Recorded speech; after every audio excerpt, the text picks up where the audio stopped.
दोस्तों आज की वीडियो में मैं आपको बताऊंगा कि आरएसआई की ट्रेडिंग स्ट्रेटजी का यूज करके आप पैसा कैसे कमा सकते हैं और इन स्ट्रेटजी को आप कहीं पर भी यूज कर सकते हैं, जैसे कि crypto trading, swing trading, option trading. तो चलिए शुरू करते हैं। तो आरएसआई इंडिकेटर लगाने के लिए आपको इंडिकेटर वाले सेक्शन में जाना है। यहाँ पर आपको आरएसआई सर्च करना है। तो यहाँ पर आप क्लिक करेंगे तो ये इंडिकेटर आपका चार्ट पर लग चुका है। आरएसआई में 3 लेवल बहुत इंपॉर्टेंट होते हैं, एक 70 का, एक 50 का और एक 30 का। माना ये जाता है कि 50 से ऊपर अगर आरएसआई है तो आपको सिर्फ बाय करना चाहिए, और माना ये जाता है कि अगर आरएसआई 50 के नीचे है तो बेयरिश ट्रेंड है, आपको सिर्फ सेल करने के लिए ट्रेड लेना चाहिए।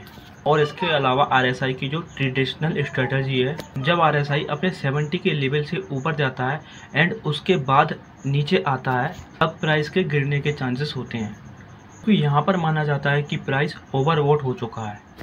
अब यहाँ पर जिन लोगों को सिर्फ बेसिक नॉलेज होती है वो कहते हैं जैसे कि आरएसआई 70 के ऊपर चला गया तो प्राइस ओवरबॉट हो चुका है। ऐसा नहीं है, जब वो अपने 70 के लेवल से ऊपर जाने के बाद नीचे आता है तब आप समझ सकते हैं कि प्राइस ओवरबॉट हो चुका था और उसके बाद प्राइस गिर सकता है। और इसका उल्टा, जब आपको दिखता है कि आरएसआई 30 लेवल के नीचे आ चुका है तो माना ये जाता है कि जब ये दोबारा 30 लेवल के ऊपर चला जाता है तब ये स्टॉक ओवरसोल्ड हो चुका है। तब के बाद प्राइस के बढ़ने के चांसेस होते हैं। बहुत सारे लोग इसमें कंफ्यूज हो जाते हैं और उन्हें लगता है कि जैसे ही प्राइस 30 लेवल के नीचे आ चुकी है स्टॉक ओवरसोल्ड हो चुकी है।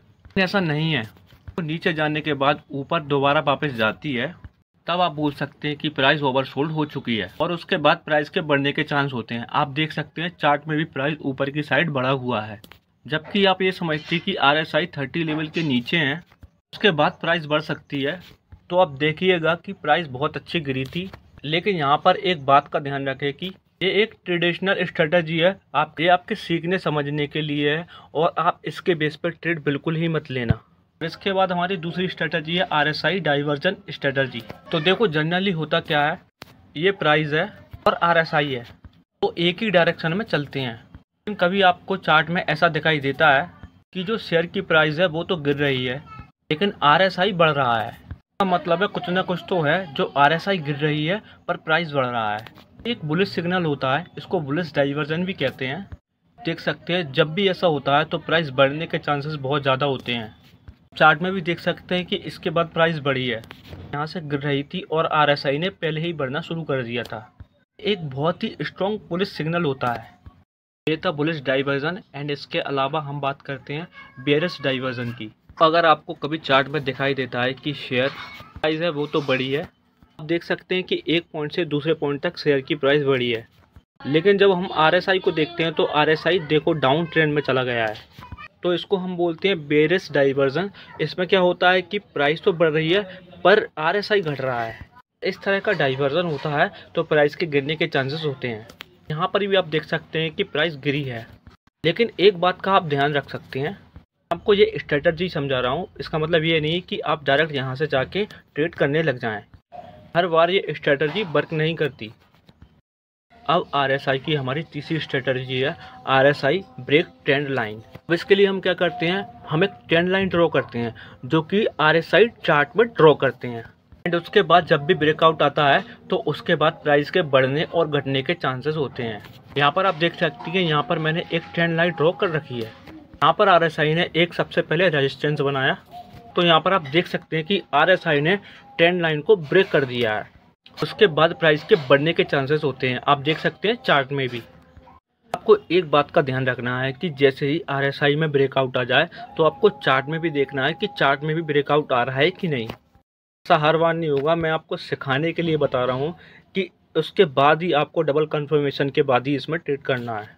अब जब आपको दिखाई देता है यहाँ पर ब्रेकआउट आ गया है तो आपको क्या करना है, कैंडल में ब्रेकआउट आया है उसकी नेक्स्ट कैंडल आपको देखना है और वहाँ से आपको एंट्री लेनी है, एंड स्टॉप लॉस आपको 1:2 या आपका जो सिस्टम है उसके अकॉर्डिंग रखना है। एंड टारगेट के लिए जैसे आरएसआई अपने 70 के लेवल को क्रॉस करके जब वापस आता है वहाँ तक आपको अपना टारगेट रखना है। और बेयरिश एग्जांपल देखें तो हमने एक ट्रेंड लाइन ड्रॉ कर रखी है और यहाँ पर भी हमने एक ट्रेंड लाइन ड्रॉ कर रखी है। और इस जगह पर ही प्राइस ने हमको ब्रेकआउट दे दिया था, तो दोनों ही ब्रेकआउट हमको देखना बहुत ज़रूरी हो जाता है। और अगर आपको इसके बेस पर ट्रेड लेना है तो जो कैंडल का ब्रेकआउट हुआ था उसके बाद वाली कैंडल का आपको स्टॉप लॉस रखना है 1:2 का। टारगेट के लिए जब तक RSI अपने 30 लेवल के नीचे नहीं आ जाती वहाँ तक आप वेट कर सकते हैं। लेकिन मुझे आपको ये कॉन्सेप्ट समझाना है, सिर्फ समझाने के लिए मैं आपको ये बता रहा हूँ। अब बात करते हैं RSI की चौथी सबसे इम्पोर्टेंट स्ट्रेटजी की, और इसमें हम RSI और मूविंग एवरेज का यूज़ कर रहे हैं। तो हमने RSI इंडिकेटर पहले से ही लगा रखा है, तो मूविंग एवरेज इंडिकेटर और लगाना बाकी है। तो सेटिंग में जाके हम मूविंग एवरेज इनेबल कर देते हैं। एंड अब देख सकते हैं आप, ये मूविंग एवरेज लगने के बाद जब भी आपको दिखाई देता है कि प्राइस अपने मूविंग एवरेज से ऊपर की ओर क्रॉस कर रही है और इसके साथ ही जो RSI है जो 50 के ऊपर निकल जाता है, आप इसमें बाय करने की पोजीशन ले सकते हैं। पर ध्यान रखिए कंडीशन पूरी होना चाहिए।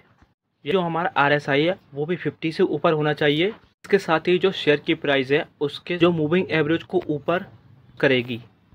कैंडल में ये क्रॉस ओवर होगा बाद वाली कैंडल में, यानी पर आप बाय कर सकते हो। एंड आपका स्टॉप लॉस होगा 1:2। जो मैं करता हूँ मैं आपको वही बता रहा हूँ।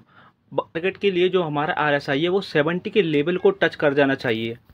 जब तक वो नीचे नहीं आ जाता है आप तक का टारगेट लेकर चल सकते हो। इसके बेस पर शॉर्ट पोजीशन लेनी है तो वो कैसे लेंगे वो भी मैं आपको बता देता हूँ। इसके लिए हमारी पहली कंडीशन है जो हमारा RSI है वो 50 से नीचे आना चाहिए।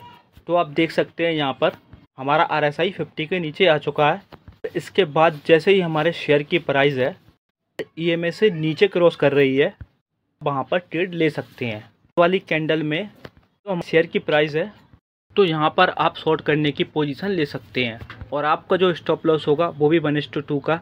आप देख सकते हैं कि यहाँ पर आप एक कैंडल का स्टॉप लॉस ले सकते हैं। एंड टारगेट के लिए जब तक प्राइस 30 लेवल के नीचे नहीं आ जाता एंड उसके बाद वो ऊपर जाने की कोशिश करता, वहाँ तक आपको अपना टारगेट रखना है। तो ये सभी थी RSI की स्ट्रैटेजी, पर आपको इनको आंख बंद करके यूज़ नहीं करना है। सबसे पहले आपको इनको प्रैक्टिस करना है एंड उसके बाद इनको अप्लाई करना है।